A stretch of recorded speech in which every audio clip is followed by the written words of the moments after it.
ዛሬ ያለምንም ፍርሃትና ጉዳት ይህን የንብ መንጋ እንዴት ወደ ቀፎ ማስገባት እንደምንችል እናያለን።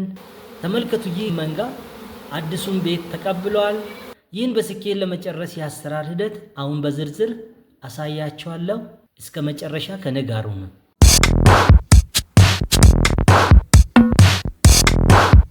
ሰላም ጤና ይስጥልኝ። ወደ ኢትዮ ላይቭ ስቶክ ቻናላችን እንኳን በሰላም መጣችሁ። በዚህ ቻናላችን እንስሳት እርባታ ዘርፎች በተግባር የተደገፈ መረጃዎችን፣ ስልጠናዎችን እንሰጣለን። ስሜ ዘሪሁን ይባላል። ይህ ከሀ እስከ ቤ የተሰኘ ተከታታይ የንብ ማነብ ስልጠና ነው። የንብ እርባታ ለመጀመር የንብ መንጋ ማግኘት አንዱና ወሳኝ ጉዳይ ነው። የንብ መንጋ በተለያዩ መንገዶች ማግኘት የሚቻል ቢሆንም በአሁኑ ወቅት በተለያዩ ምክንያቶች የንብ መንጋ እጥረት በተጨባጭ ይታያል። አሁን ያለውበት ቦታ በሐዋሳ ከተማ ሪፈራል ሆስፒታል አካባቢ ነው። ዛሬ በዚህ አጭር ዛፍ ላይ ተሰዶ መጥቶ የሰፈረ የንብ መንጋ መኖሩን በስልክ ተነግሮኝ መጥቻለሁ። መንጋውንም ወደ አዲስ ቀፎ ለማስገባት እየሰራው ይገኛል። እስከ መጨረሻ ተከታተሉ። ወደ ዝርዝሩ ከመሄዳችን በፊት ለቻናላችን አዲስ የሆናችሁ ሰብስክራይብ በማድረግ ቤተሰቡ ነው። በመጀመሪያ ደረጃ ለዚህ ተግባር አስፈላጊ የሆኑ ቁሳቁሶችን በዝርዝር እናያለን። አንደኛው መጋዝ፣ ሁለተኛ የውሃ መርጫ፣ ሶስተኛ ጭስ ማጨሻ። ንቦቹ በአዲስ ወይም ዛሬ መጥተው አርፎ ከሆነ ጭስ ማጨሻ ብዙም አስፈላጊ አይደለም። የንብ አናቢ ደህንነት መጠበቂያ፣ ሰፊ የንብ መንጋ ማስቀመጫ ምንጣፍ፣ የንግስት ንብ ማስቀመጫ ወይም የተቆረጠ የንግስት ንብ ማገጃ፣ ፕላስተር፣ የንብ ብሩሽ፣ በደንብ ታጥኖ የተዘጋጀ የንብ ቀፎ ዋና ዋናዎቹ ናቸው። የአሰራር ሂደት ንቦቹ ዛፍ ላይ አርፈው ቆይተው ከሆነ በመጀመሪያ መጠነኛ ጭስ መጠቀም። ንቦቹ ዛፍ ላይ በቅርብ ጊዜ አርፈው ከሆነ ውሃ በመርጨት ማረጋጋት። ጊዜው እኩለ ቀን እና ፀሐያማ ከሆነ መንጋው ተነስቶ ሊሄድ ስለሚችል በተደጋጋሚ ውሃ በመርጨትና ንቦቹን በማረጋጋት እስከ 11 ሰዓት ማቆየት።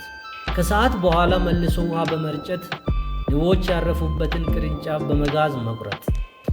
የተቆረጠውን ወይም የንብ መንጋ ያረፈበትን ቅርንጫፍ በዝግታና በጥንቃቄ ምንጣፍ ላይ ማራገፍና ውሃ በስሱ መርጨት። ንግስት ንብ ፈልጎ ሳትጎዳ ወይም በጣም ሳትያዝ እምቢያ ወይም ቶራክስ ይዞ ቁፍጣን ውስጥ በማስቀመጥ በቀፎው ውስጥ በጫማ ክር ማንጠልጠል።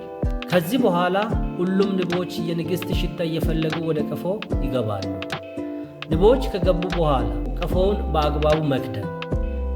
በሶስተኛው ቀን ንቦች ተረጋግተው ስራ ሲጀምሩ ንግስት ንቧን ቁፍጣን አውጥቶ መልቀቅ ያስፈልጋል።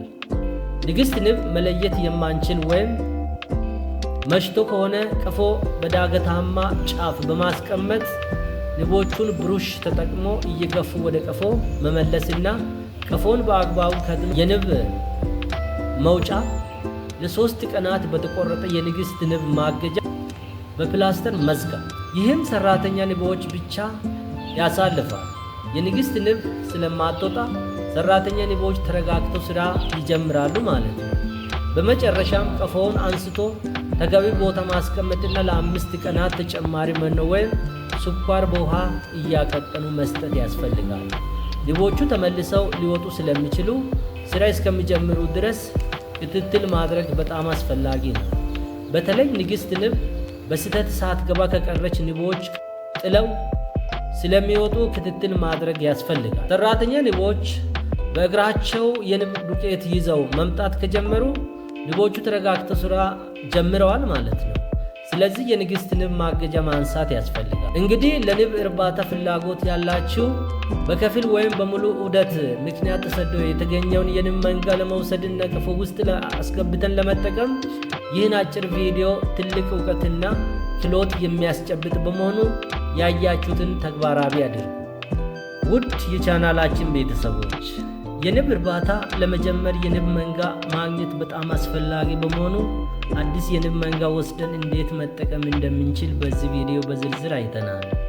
ይዘቱን ከወደዳችሁት ሰብስክራይብ፣ ላይክ እና ሼር አድርጉ። አዳዲስ ቪዲዮ ሲለቀቅ ወዲያውኑ እንዲደርሳችሁ የደወል ምልክቷን ነክታችሁ ኦል የሚለውን ምልክት መጫን እንዳትረሱ። ጥያቄ ካላችሁ ኮሜንት ላይ አስቀምጡልኝ። ስለ ንብ አይነቶችና ተግባሮቻቸው በዝርዝር ማወቅ ከፈለጋችሁ ከዚህ በፊት የሰራሁትን ቪዲዮ እንድታዩ እዚህ ኢንድ ስክሪን ላይ አስቀምጬላችኋለሁ። በሚቀጥለው ቪዲዮ እስከምንገናኝ ሰላም ለእናንተ፣ የማር በረከት ለንቦቻችሁ ይሁን። ቻው።